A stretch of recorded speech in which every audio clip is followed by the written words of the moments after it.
well, I had to ask, bullying advice. We hear about all this bullying initiative campaigns that are popping up all over the place. I mean, is the public just getting too hypersensitivity? I mean, the day of just popping the bully in the nose. I mean, in New Jersey now, if you talk trash during a basketball game, there is a law that they can report you. I mean, is what do you think about all this bullying? Is it just hypersensitivity, or is this a legitimate issue that we need to address?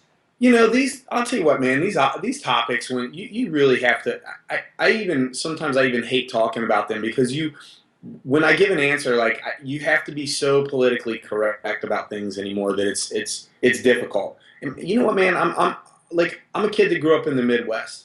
I moved around a bunch as a kid. From the time I was in kindergarten to the time I graduated high school, I was in 13 different school districts. I was constantly in new neighborhoods. I was constantly the kid that had to prove himself. I didn't grow up being a fighter, but I got my fair share of fights. And if you saw pictures of me in high school, like, seriously, you would say, like, this kid actually fought people.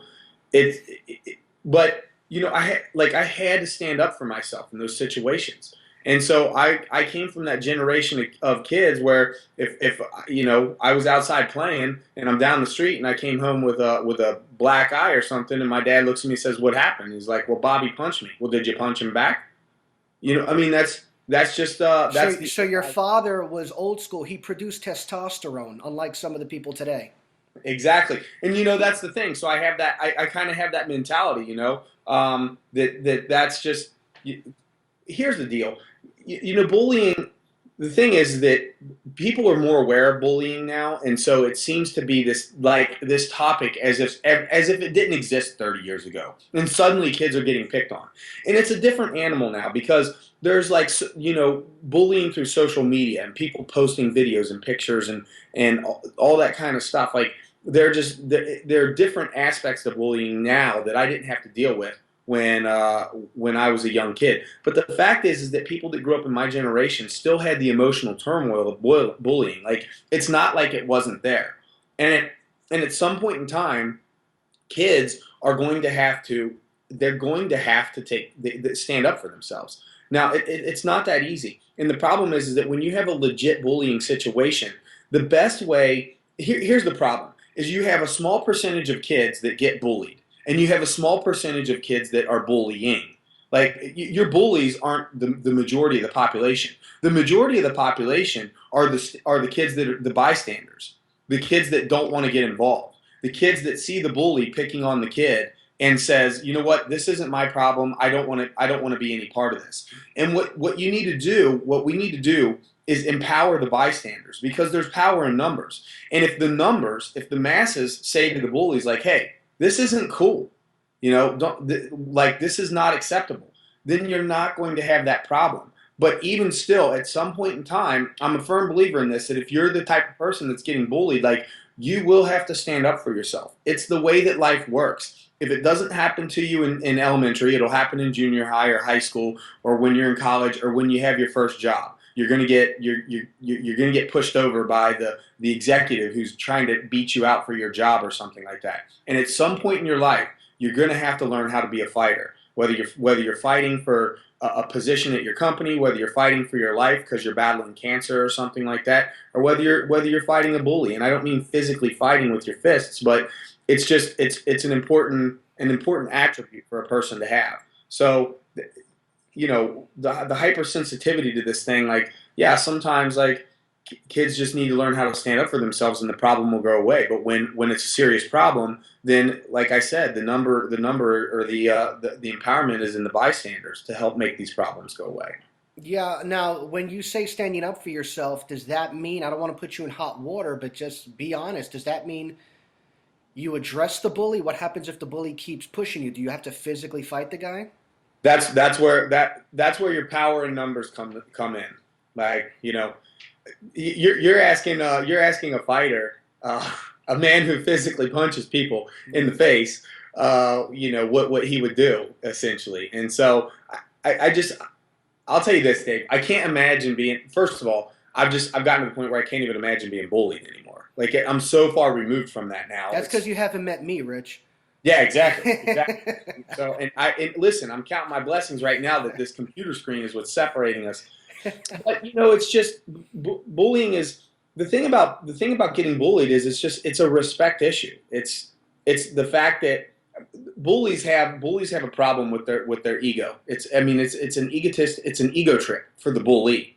But the kid that's getting bullied is the kid that has a lack of respect. And really, the best way for a kid to not get bullied, empowering the masses to help the bullying situation is what can stop the bullying once it happens. But to stop a child from getting bullied to begin with is to give them some sort, like, I'm a believer in this. You give a child a skill that everybody else respects, and they're not going to get bullied. Like, you take like the most obscure talent. Like, let's imagine that you're a good dancer as a guy. Okay, when I think of a male dancer, you don't think of a very tough person. But imagine if imagine the kid at the school who's the best break dancer in the school, who performs at the school talent show and does this like amazing breakdancing performance. And all the kids are like, "Oh my God, he's awesome! Like, he's awesome. He's got a skill that everybody else truly respects." That child is more than likely not going to be a bullied child because people respect him. The problem is we have these group of kids that just want to sit around on video games all day. They're like average intelligence. They sit around on video games all day. They don't spend their time in a worth cause like learning a musical instrument and being like the best drummer in their school, or being the best dancer or the best singer or whatever it may be. And so you just have these kids that just stay under the radar, and they don't make themselves shine in any sort of way. And so they lack a sense of self-respect. And so the bully is going to not respect somebody who doesn't respect themselves. You can't hold somebody else to a higher standard than you hold yourself. And so a lot of times, man, when kids are getting bullied,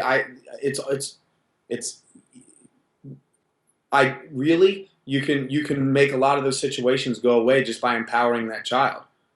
But like I said, there are gonna be situations where bullies just pick on people, and it just happens. And that's where, like I said before, empowering the masses comes into play. And this is the last question because I'm so over.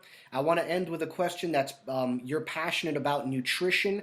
We hear all this talk about GMOs, GMOs, GMOs, and in your restaurant, it's non-GMOs, non-GMOs. Actually, there's also GMO labeling initiatives that are being shot down all over the place. For those who may not know about GMOs, tell us a little bit about it, why they're so bad.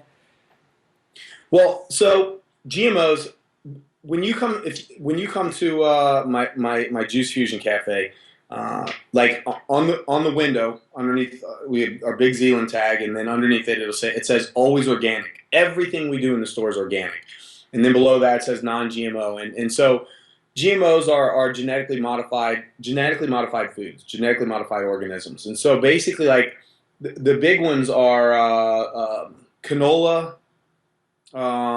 corn, soybean, and maybe cotton, I think. And those are your four big ones. And so corn is the biggest, and corn is in everything. Like, you cannot buy a box of something really without corn being in it. And what ends up happening is you have companies out there that take like a corn, like a corn seed, and they modify it so that they can patent it. And now they actually own that seed, which is problematic, because once they own the seed, you can't just plant corn. You have to actually go to them for the seed now and purchase the corn from them. So corn is just not this like, oh, I can just plant my own corn. I mean, there is regular corn out there, but this is for genetically modified corn. And on another level, like this genetically modified corn, it's structurally different. And what people don't realize is, like, if like you could lay out the chemical, like you could see like the chemical formula of this thing, like the little chart of it, and how the carbon and the hydrogens, and they're all connected, and it looks just like corn, but maybe there's just one extra hydrogen in there or whatever it is. And when you look at this, you say, well, it looks the same, so obviously it's basically like, what could this possibly be bad for me? But that's essentially, like, people are starting to get the buzz now about like for example, like trans fats or hydrogenated fats. And all a hydrogenated fat is it's a fat molecule with one extra hydrogen in it, one extra hydrogen atom. And because it has one extra hydrogen atom, your body doesn't know what to do with it. And similarly with like genetically modified foods, if it just has one extra atom of whatever sort, your body suddenly doesn't know what to do with it. Like, it will not digest it properly. And so you're not getting the nutrients that you need from that food. And so basically, like all the vegetables, the fruits and vegetables that we put into our juices, our smoothies, our acai bowls, everything that we do is non-genetically modified. It's back to basics. It's back to eat the way God intended you to eat. You know, the way that He put things on the planet. Like eat as close to that as possible. Awesome, Rich. Thank you for your time. The fans are going to love this. Catch up with UFC legend Rich Franklin. I'm sure the hope for many people is that you wind up in the Hall of Fame, in the near future. Thanks so much, Rich, for your time, and best of luck with ZeLin. I appreciate it, Dave. You have a good day, bud. You too, man. Bye-bye.